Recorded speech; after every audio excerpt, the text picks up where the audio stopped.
Lama, na verdade, era uma enxurrada de rejeitos tóxicos que destruiu vidas, casas, empregos, o Rio Doce, uma cidade inteira.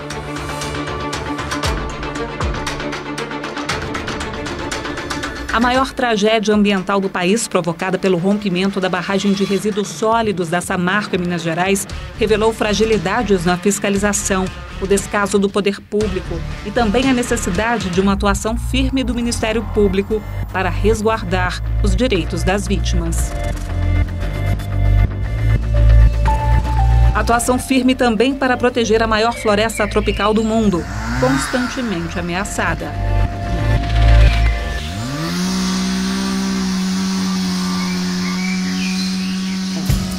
E é assim do alto, por meio de imagens detalhadas de satélite, que o Ministério Público encontrou um jeito de fiscalizar o desmatamento ilegal da Amazônia.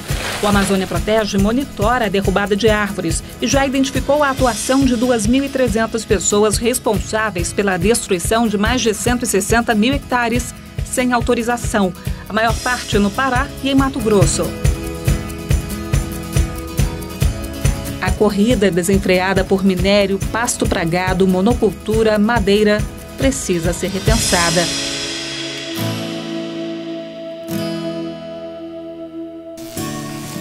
O alerta veio dos participantes deste seminário internacional sobre água, floresta, vida e direitos humanos, que reuniu em Brasília procuradores gerais da África, da Europa e do Oriente. Este diálogo entre instituições, acredito, é uma das soluções para a boa aplicação da Constituição brasileira, das convenções e tratados internacionais e para os diálogos na área da cooperação internacional. Há 30 anos, o Ministério Público ganhou uma forte aliada na tarefa de proteção ao meio ambiente, a Constituição de 1988. Que a nossa Constituição impõe e determina a proteção do meio ambiente como dever de todos. E não é só o dever de proteção da natureza que é de todos. As consequências também são. Afinal, somos todos parte dela. Você ter autoridades do Judiciário, do Ministério Público, da sociedade civil, nacionais e internacionais, debatendo esse assunto é fundamental para que a gente possa atingir um meio ambiente sustentável para nós e para as nossas futuras gerações.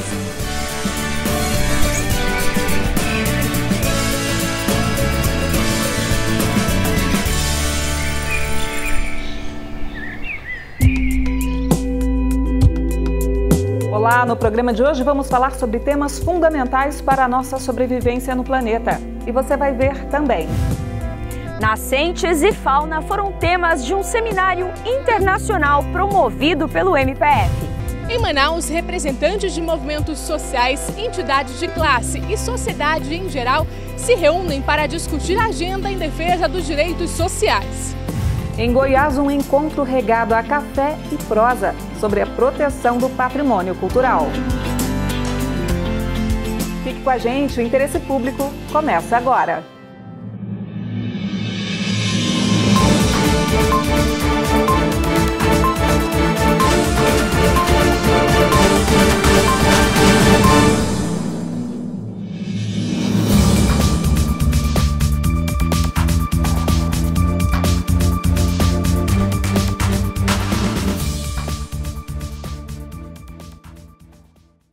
Falar de água é falar de vida, do nosso presente e futuro. A repórter Érica Picelli mostra agora os avanços e desafios na proteção desse recurso natural, não apenas como um bem de consumo, mas como um direito humano. Na natureza, nada se cria, nada se perde, tudo se transforma. A famosa afirmação é de um químico francês e resume de modo preciso o ciclo da água. Uma nascente é a água da chuva infiltrada no subsolo, que se reúne e emerge. Elas são fonte de vida para todos nós. Fornecem água para os córregos e rios que abastecem todas as cidades. O Cerrado é considerado a caixa d'água do Brasil. Abriga vários importantes rios que abastecem um total de 8 bacias hidrográficas. Por isso, é tão importante preservá-lo com a criação de parques como esse aqui em Brasília. conhecido popularmente como água mineral, possui mais de 40 mil hectares e suas nascentes têm papel fundamental para o abastecimento de Brasília.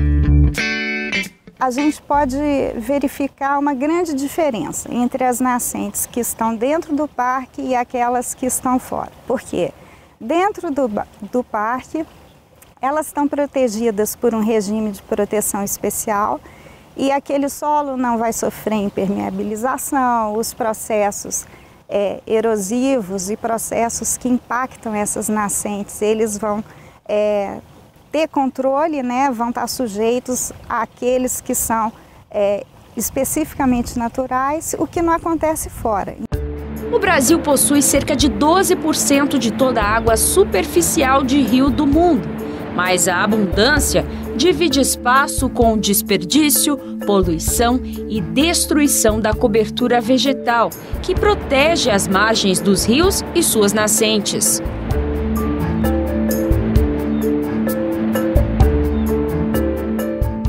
Esse tema foi amplamente debatido no Seminário Internacional sobre Água, Floresta, Vida e Direitos Humanos, promovido pelo Ministério Público Federal.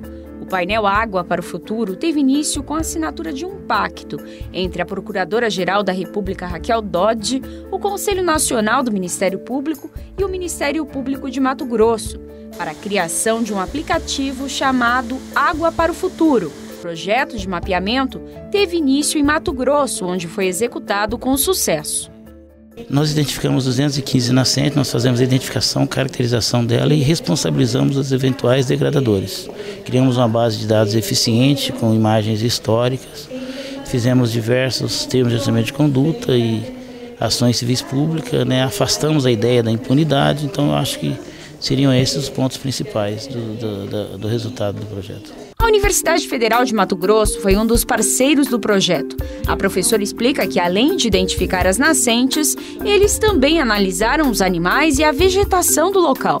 Participamos do inventário da fauna, né, de vertebrados, principalmente mamíferos, aves, e o primeiro foco foi com répteis e anfíbios, que participa, que habita dessas nascentes e que caracteriza o estado dessas nascentes, né, se elas estão mais ou menos saudáveis, se é possível recuperar ou não. No mesmo painel, a Procuradora da República no Rio Grande do Sul, Annelise Becker, falou sobre a preservação dos peixes e a respeito da portaria, que determina que espécies autorizadas para a pesca pelo Ministério do Meio Ambiente podem ser capturadas, não importando o grau de ameaça de extinção delas. Isso é uma situação muito grave, muito preocupante. Nós temos acompanhado as reuniões que o MMA vem promovendo a respeito, tem um grupo de trabalho criado, não é? Nós fazemos recomendações, nós estamos trabalhando atentos em relação a isso. Além das nascentes, o Seminário Internacional Água, Floresta, Vida e Direitos Humanos abordou outros temas fundamentais. A repórter Madeleine Machado acompanhou o painel sobre capacitação. Érica, este outro painel que teve aqui no primeiro dia do seminário foi sobre o papel das escolas na capacitação dos integrantes do Ministério Público que atuam na área do meio ambiente para enfrentar os grandes danos ambientais que acontecem no Brasil e no exterior. Eu conversei com o Procurador Regional da República e diretor-geral da Escola Superior do MPF.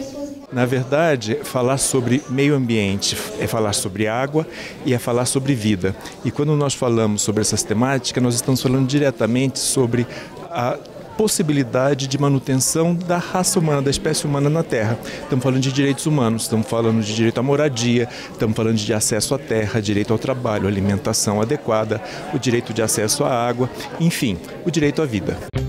Também estavam presentes ao evento representantes dos Ministérios Públicos do Panamá e do Equador, que trocaram conhecimentos com o Ministério Público Federal do Brasil. Estamos conscientes que temos muito por fazer.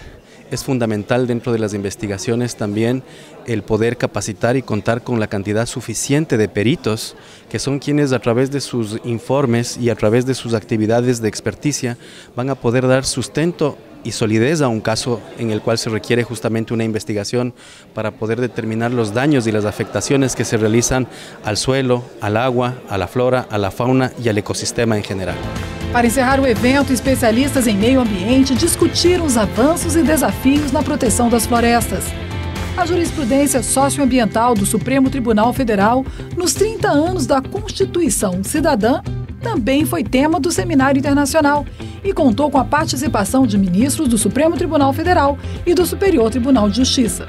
Por incrível que pareça, a nossa jurisprudência hoje vem sendo copiada por países da África e da Ásia, o que mostra, de um lado, que a nossa legislação é avançada, é moderna, e do outro, que os juízes e o Poder Judiciário, de uma maneira geral, estão muito atentos à questão ambiental.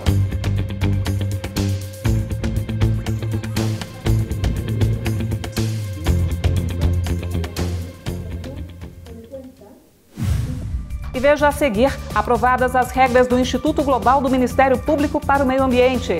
Até já!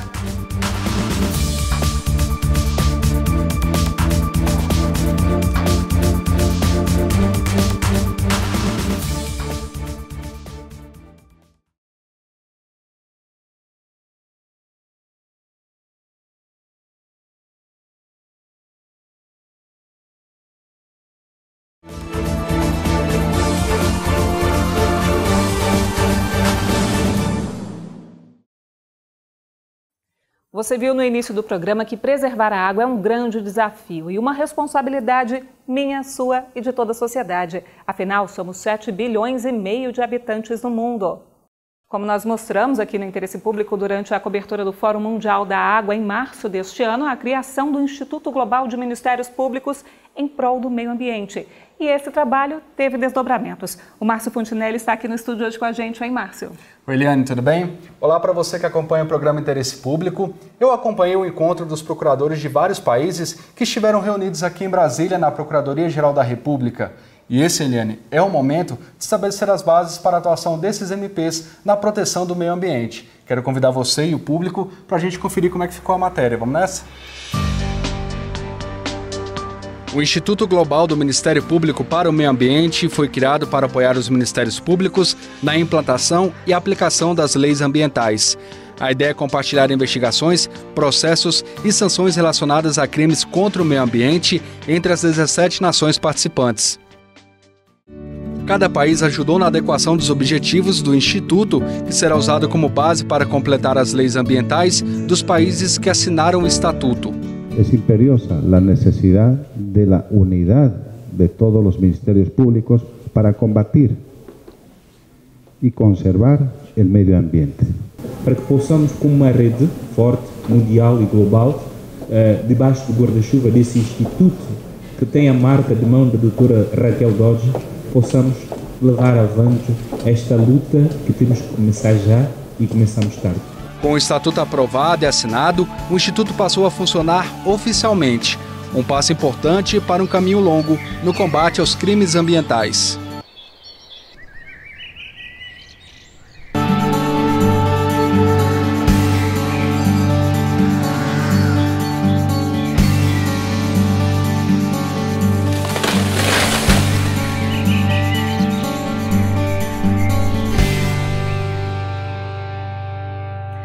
E a agenda dos procuradores gerais não parou por aí, né? Não para não, viu, Eliane? Além das questões ambientais, os procuradores aproveitaram a viagem a Brasília para debater a cooperação internacional no combate à corrupção e o tráfico de drogas. Os procuradores gerais dos 9 Estados-membros da CPLP, a Comunidade dos Países de Língua Portuguesa, trocaram experiências e boas práticas sobre o combate ao crime organizado transnacional, aquele que ultrapassa as fronteiras entre as nações. Num contexto de globalização e crescente multiplicação de práticas criminosas transnacionais, a velocidade do crescimento tecnológico, que em grande escala assoberba os estados da nossa comunidade. O cybercrime, o impacto das notícias falsas, as fake news e corrupção fizeram parte do debate ao lado da experiência brasileira na Operação Lava Jato. Eu acho que determinados crimes, formas de crime organizado constituem autênticos crimes contra a humanidade. No encontro, os Ministérios Públicos do Brasil e Portugal decidiram criar equipes de investigação conjuntas para atuar na área criminal.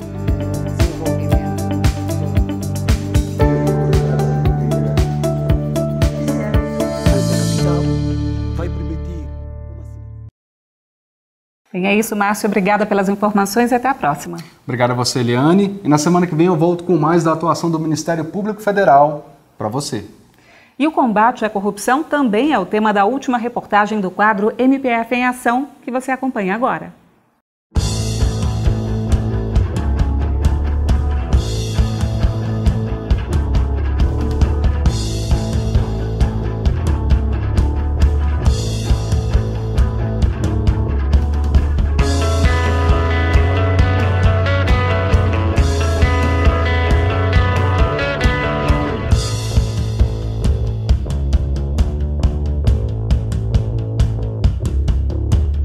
A corrupção na administração de um país reduz os investimentos públicos e deteriora os serviços de saúde, educação, infraestrutura e segurança oferecidos aos cidadãos. E o Ministério Público tem um papel decisivo no combate a essas irregularidades. É na 5ª Câmara de Coordenação e Revisão do MPF que estão concentrados os esforços contra a corrupção no país. Os trabalhos envolvem o combate à improbidade administrativa e crimes praticados por funcionários públicos e privados contra a administração pública, e ainda crimes de responsabilidade envolvendo prefeitos e vereadores. Os integrantes da 5ª Câmara também estão de olho nas fraudes contra a lei de licitações. Quer saber mais sobre o trabalho do MPF? Fique de olho nas nossas redes sociais e acesse também o site mpf.mp.br.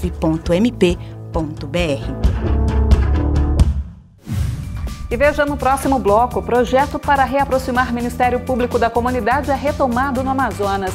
E ainda, que tal um café e um dedo de prosa sobre a cultura de Goiás? É daqui a pouco no próximo bloco.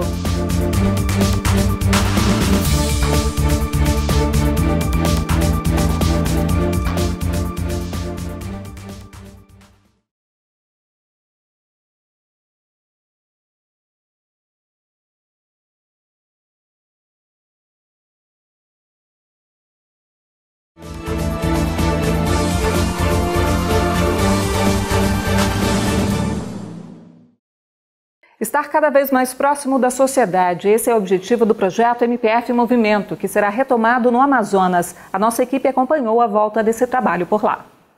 Mais de 80 representantes de movimentos sociais, entidades e associações civis de Manaus e de localidades próximas à capital participaram de uma reunião aberta para discutir a retomada das atividades do projeto MPF em Movimento.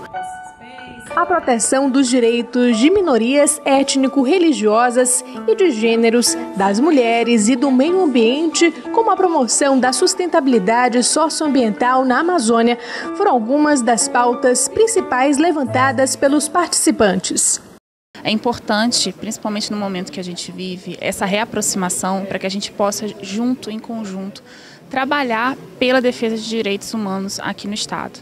Para esse representante de movimentos sociais, o trabalho do Ministério Público Federal é de suma importância, principalmente com o momento de instabilidade política no país. Nós que somos povos de terreiro, a coisa se junta, porque nós temos pretos, nós temos pobres, nós temos gays e macumbeiros. Esse foi o primeiro encontro após 2 anos de paralisação. Vários procuradores estão envolvidos no projeto e planejam realizar as próximas reuniões em espaços comunitários, como este aqui, onde esses movimentos sociais costumam se reunir. Até 2020, o projeto deverá atender anualmente no mínimo 8 comunidades ou municípios que serão indicados até o dia 30 de janeiro do respectivo ano.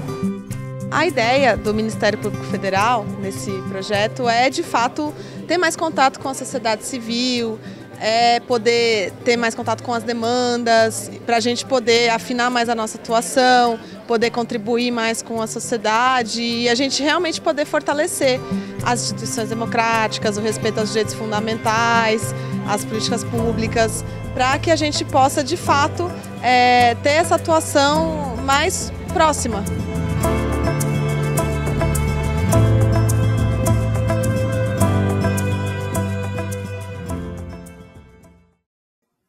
Nós mostramos no programa de hoje a importância da Constituição de 1988 para a proteção do meio ambiente. E você vai ver agora que ela também é fundamental para a proteção do patrimônio cultural. Em Goiás, esse foi o tema de um encontro que aconteceu de um jeito bem tradicional por lá, com café e um dedo de prosa. Em Goiânia, muitos são os monumentos e espaços públicos tombados. A Torre do Relógio, o Coreto da Praça Cívica, que serve de palco para manifestações artísticas, culturais e políticas, e outros de natureza material e imaterial que fazem da cidade de Goiás um patrimônio mundial. O patrimônio, ele é de todos nós. O IFAM não trabalha com o passado, ele trabalha com o futuro, porque as gerações futuras precisam conhecer a nossa história. O patrimônio cultural é mais que uma edificação ou monumento que precisa ser preservado e difundido para a população. A ideia, nós temos sempre buscar a noção de patrimônio cultural, né, no conceito mais amplo possível, né, não só na ideia da monumentalidade, como assim estabeleceu a Constituição. O grande avanço que eu vejo da norma constitucional nesse período foi ter a noção, criar a noção, a partir da emenda constitucional de 2012, da noção do Plano Nacional, ou seja, do Sistema Nacional de Proteção ao Patrimônio Cultural. Há 3 décadas, um símbolo de esperança. Com a promulgação da nova Constituição de 1988, nascia um Brasil diferente e, com ele, inúmeros avanços, sinalizando para a nova geração a importância de unir passado, presente e futuro. E foi com esta Constituição que alcançou-se o mais alto degrau na evolução normativa de proteção aos bens culturais em nosso país. Para discutir esses avanços, o Ministério Público Federal, em Goiás, em conjunto com o IFAM, Instituto do Patrimônio Histórico e Artístico Nacional, se reuniram na edição especial do Café com Prosa. O objetivo do evento é exatamente esse, celebrar os 30 anos, registrar e exaltar os avanços e, ao mesmo tempo, fazer uma reflexão. O que ainda precisa avançar? O que as instituições precisam fazer, seja o Ministério Público, seja o IFAM, seja a própria sociedade. Para a Procuradora da República em Minas Gerais, é preciso não só proteger esses bens culturais, mas evitar danos. O patrimônio cultural tem o que a gente chama de matriz finita, ele não pode ser recuperado. Toda vez que você faz uma restauração total de um bem, na verdade você está criando alguma coisa fake. Então a nossa preocupação, a princípio, é prevenir o dano, evitar que ele aconteça.